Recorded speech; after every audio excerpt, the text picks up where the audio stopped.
Our children are the most precious thing that exists. Protecting them from danger is the most natural human instinct. But what if you were to discover that everything you dreamed for your child was at risk? I wrote this book, Climate Generation, after I woke up to the fact that our children's future is hanging in the balance due to climate change. I've been a global justice campaigner all of my life, and I've worked on climate change for over a decade with Trócaire. I've seen firsthand the havoc it is wreaking. However, I admit that the true nature of this threat did not fully hit home to me until it became deeply personal. A couple of moments on that journey really stand out. Not long after I'd returned to work after maternity leave, I was at the Northern Ireland Assembly. I was launching a climate change report with Professor John Sweeney, who is Ireland's leading climate scientist.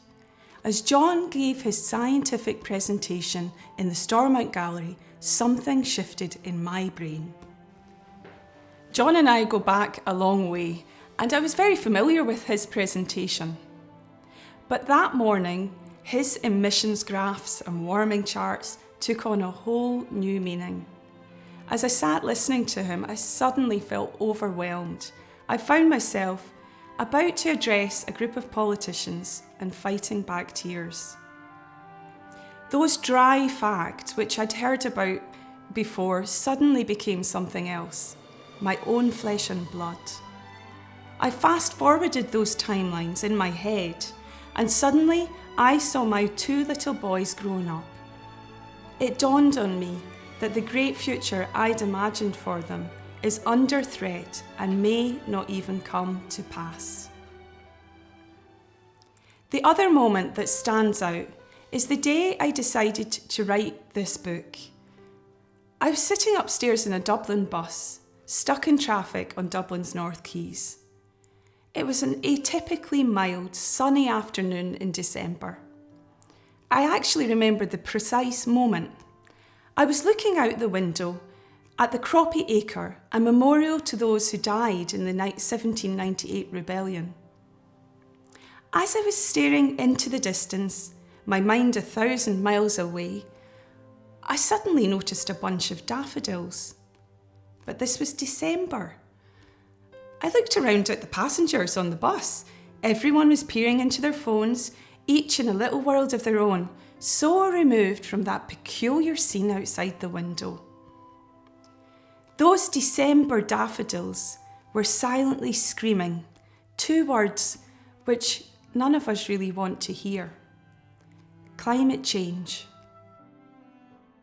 How come we can't seem to grasp what is blatantly happening right underneath our noses and bring ourselves to take it seriously? Trying to make sense of what is happening to our world has resulted in 2 essential sides of my life, being a parent and being an activist, colliding and becoming intermersed. My activism has become an expression of my parenthood, and vice versa. It's so hard to step off the treadmill of work and family and take time to consider these big questions. Sadly, our lives are ruled by a society that seems hell-bent on destructive behaviour, ever-increasing consumption of stuff, much of which we don't really want or need. The saving grace for me amid the emotional turmoil of facing up to this future our children and planet are facing has been finding a deeper connection with our beautiful earth and learning to love it like never before. For me, it has become a deeply personal, a spiritual journey.